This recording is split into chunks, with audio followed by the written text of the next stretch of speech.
Nope. My easiest prediction about Cam Ward came into fruition. I did a lengthy video documentary about Cam Ward. He shouldn't have been drafted that high. He just got exposed again. Fifth week, got exposed, well, fourth week, whatever. Got exposed by the Houston Texans in front of 1,200 family and friends he invited to the game. 1,200 family and friends, particular from his church, to watch him play awful like that. Now, they're going to love just watching him in the league anyways because he made it. According to our community, if you get drafted, then you made it and that's it. You no longer have to work or be serviceable. And I'm not mad at that. But look, I don't care if you're even black. I'm going to be honest about it. Cam Ward was never supposed to be the #1 pick in the draft. Even if Shedeur Sanders was not in this draft, I said it. I don't have no hatred for Cam Ward. I'm one of his most staunch supporters. Go watch. He played for my Miami Hurricanes. Even before he went and transferred to Miami, I told you Cam Ward was a dog. He's a great kid, a great young man. He is not a #1 pick. He couldn't tie Shedeur Sanders' shoelace. People used the video clips of Cam Ward and Shedeur training together and tried to say Cam Ward is the better quarterback because two friends are training together. Shedeur Sanders has always been put in real life situations on that football field that showed you clearly he can handle the pressure. He's durable. He can sustain it. Cam Ward never could handle the pressure. He never could. Not at Washington State, not at Miami Hurricanes. The reason what hid the flaws of Cam Ward at Miami, well, he was playing with 5 stars and 4 stars. If you don't believe me, go ask Georgia's lame quarterback, Jake Fromm. Go ask Carson Beck, who's now at Miami, and he always looks good, even though he's a trash quarterback. He played at great universities like Georgia University, UGA. He played at Miami Hurricanes. So you can disguise and mask these guys and make them look greater than what they really are. Hold on before I expose this Cam Ward and Shedeur situation, but you see the mascot, my pit bull, Sebastian? Sebastian, these weirdos really told me I was wrong about Cam Ward. They kept blaming the receivers for not catching, the offensive line, and I'm like, Tennessee been had a trash offensive line for over 10 years now, over a decade. Why are we talking about the offensive line when you're the #1 pick? The reason why you're drafted #1, so you can subdue the pain of having an awful offensive line, meaning that you're supposed to overcome those shortcomings of a team with a weak offensive line. Thus, the reason you're the #1 pick. But all you see from Cam Ward supporters are BS excuses that they never gave Shedeur Sanders. Am I kidding? They never gave Shedeur Sanders those weak excuses. When the offensive line plays horrible, Shedeur names is disparaging the news. When Kevin Stefanski, forget about Colorado, let's stick to the NFL. When Kevin Stefanski finally put Shedeur in there after Shedeur looked good with cab drivers, he said, no, we can't do this again. We have to put Shedeur in the game with players who are not going to even make the team. And you guys didn't use that as an excuse for Shedeur. You didn't say, oh, Shedeur got sabotaged or Shedeur offensive line was bad. No, all you Cam Ward fanatics came to my platform and told me Cam is way better than Shedeur. He's way better. But now, all we've been seeing for over a month and a half is excuses for this young man. It's the offensive line. It's Calvin Ridley. But I showed proof that Tony Pollard is an exceptional running back. Calvin Ridley has been a serviceable, exceptional wide receiver since high school at Coconut Creek, Florida, since Alabama University. Remember his freshman year, he had over 1,000-yard receiving? He's not big like Julio Jones, but God damn it, that freshman year was phenomenal. And prior to his suspension from the league because of gambling, he's always been great for Atlanta Falcons. Then he went to Jacksonville. He actually made Trevor Lawrence look somewhat of a culpable, capable quarterback.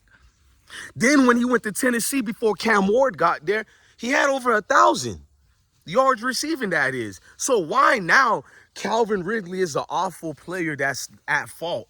Why can't he catch the balls of Cam Ward? Because majority of Cam Ward passes are thrown because he's running desperately for his football life career. So when he throws these passes, he puts too much oomph on it. You're supposed to know when to drill the ball and when to throw it at a certain pace so your receivers can catch it. Why nobody ever talks about that part? So what your arm is the strongest arm, or you got a pretty spiral. If you cannot make it catchable for your receivers, at what point do you blame the quarterback? I guess the receivers and quarterbacks only get blamed if, oh my, look, he biting me. It only gets called that if it's called Shedeur Sanders. Hang on, let me put this big guy on me. I don't know if he's gonna stay, but I want to do a video with my buddy, my pit bull Sebastian. So we're witnessing the downfall of yet another quarterback. Let me explain the downfall. Cam Ward can start for almost any NFL team, but it can't just be any. Cam Ward is not a Shedeur Sanders, where Shedeur Sanders could be a plug-and-play guy. He's so good, you can put him with a trash offensive line. You can put him for a team that's not catering to him, and his high IQ, high motor skills is going to take over naturally. Everybody knows this. Shedeur will take over naturally with his high motor skills. You guys don't know that? Having high motor skills like that will be serviceable to any player. So I'm watching this story, I'm watching the show, and it behooves the supporters of Cam Ward to understand he's a guy that he can't measure up. You have to get the offensive coordinator who fits him. You have to get all the player personnel who fits him, the head coach, a front office. It's too much work you have to do with a quarterback like Cam Ward. Houston dismantled Cam Ward. He was embarrassed in every single way. That interception was his fault. I'm tired of you people. Every interception Cam Ward throws, it's not his fault. It's not his fault. God damn, since when interceptions are not quarterback faults? I've never seen so much excuses. You guys say Shedeur Sanders fans are insufferable, but try being this guy on YouTube who speaks powerful like me, and you got to deal with Cam Ward fans.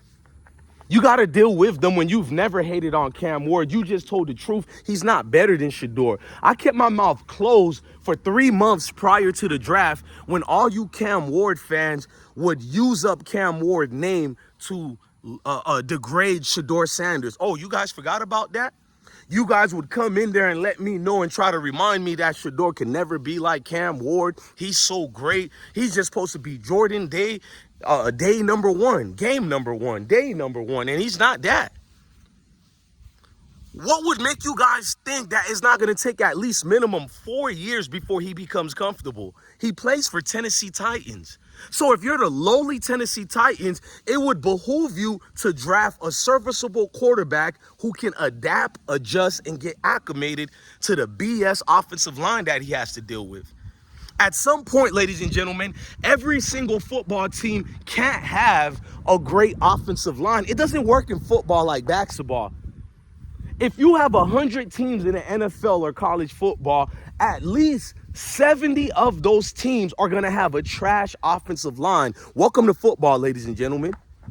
You can't use that weak excuse for Cam Ward every day. Maybe some games you can blame the offensive line, but at some point, he can't progress. I mean, he can't go through his progressions properly.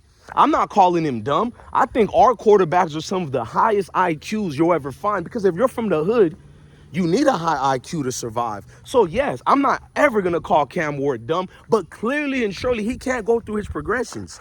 He can't read what's being thrown at him through those defensive schemes. I've seen weak defensive schemes get called at him. I think I even seen a Tampa 2 get thrown in there and he still failed to see his wide receivers open up those weak defensive schemes thrown at his offense. Meaning he should very much exploit these weak defenses that are thrown at him, and he doesn't because he can't read proper plays. He's a guy that uses his own tools. That's why you have to coach him up. Cam Ward never was properly coached like a Shedeur Sanders. All his life, he's been that guy. That always has been a problem with people who are that guy. Shedeur Sanders is that guy, but he always had a well-produced team around him. When you're a high IQ guy, you have great coaches needed to be around you, great personnel around you. So Shedeur, he had the tutelage that Cam Ward never got. This is why when I sat back, I understood what happened. They utilized Cam Ward to denigrate Shedeur Sanders. That was the whole playbook. So you can't put the race aspect into it. Cam Ward gets drafted number 1, but Lamar Jackson falls in the draft, even though he's a Heisman winner. Cam Ward, during the halftime of his bowl game, he decides not to get in the game and undress.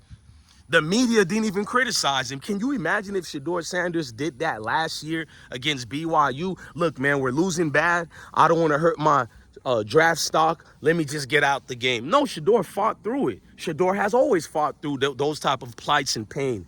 Why an NFL team doesn't look at that and say to themselves, wow, this is our guy. One who can handle the pressure, one who can evade the rush. And Shedeur doesn't even run a 4-3. I guess according to you, Cam Ward fans, he runs a 4-2 flat, according to y'all goofies. But Shedeur doesn't need to run fast. Why do I need to run fast when I got a high IQ? Intelligence always surpasses your muscle mass.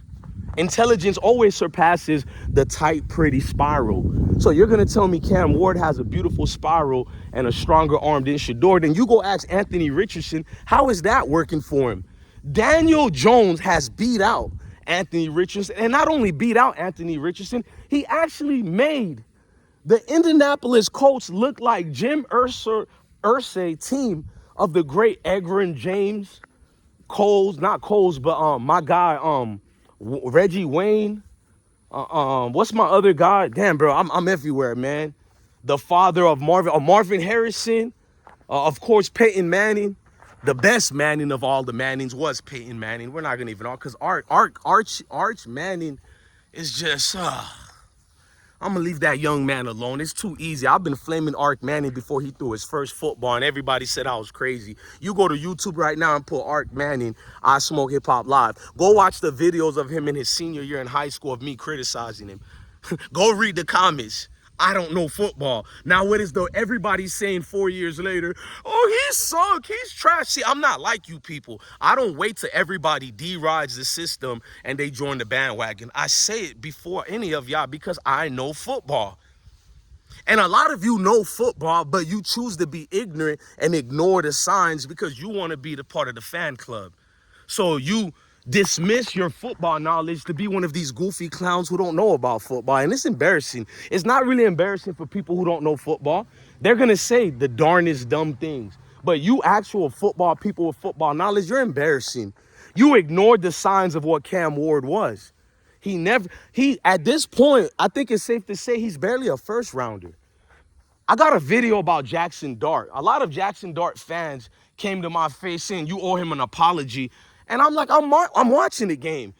Throughout the entire game, Jackson Dart was 7 of 12 and 59 yards before he eclipsed that and got more yards. And you're trying to tell me I owe him an apology. If anything, you guys owe me an apology. I think what we learned today, I don't care about Giants' victory or not. The game is going on right now. I don't know if they're going to win because I'm making this video while it's going on. But it doesn't matter if they win or not. The team collectively would have won. Jackson Dart didn't win for the team. He's barely a serviceable quarterback. What are you guys not seeing? If anything, Jackson Dart proved he was not supposed to be a first-round pick. He was supposed to be like Dylan Gabriel, third round at best. And I'm only giving him that because he played for my guy, Lane Kiffin. I love Lane Kiffin. If you know what he did for Florida Atlantic University, you'll know why I love Lane Kiffin. I love his father, Monte Kiffin, who led the legendary Philadelphia Eagles defense. I'm a football guy. I can hurt a lot of people's feelings with my knowledge. Leave me alone. Only reason I'm giving also props to Jackson Dart is he played in the SEC. So he should at least be a third-round pick. But first round? But Cam Ward couldn't wear Shedeur's shoelaces or shoes. And that's the truth. He lost again, and I'm not here to gloat. I want our brothers to win. I want our brothers to do good, but the truth is the truth. I don't care if y'all look like me. If I have to be honest about an individual, I'm going to always be honest. I'm going to do it respectfully like I'm doing now. But you're not going to force me to jump upon your rhetoric and say that Cam Ward is better than Shedeur Sanders. Shedeur Sanders has been a top-tier quarterback since he played football. Cam Ward became noticeable during his last year at Washington State and his Miami time. That's when he became noticeable because people are prisoners of the moment, and that has cost many of your franchises everything. This is always going to be deeper than football and bigger than football. You know what? I'm going to be petty right now. Not messy, but petty.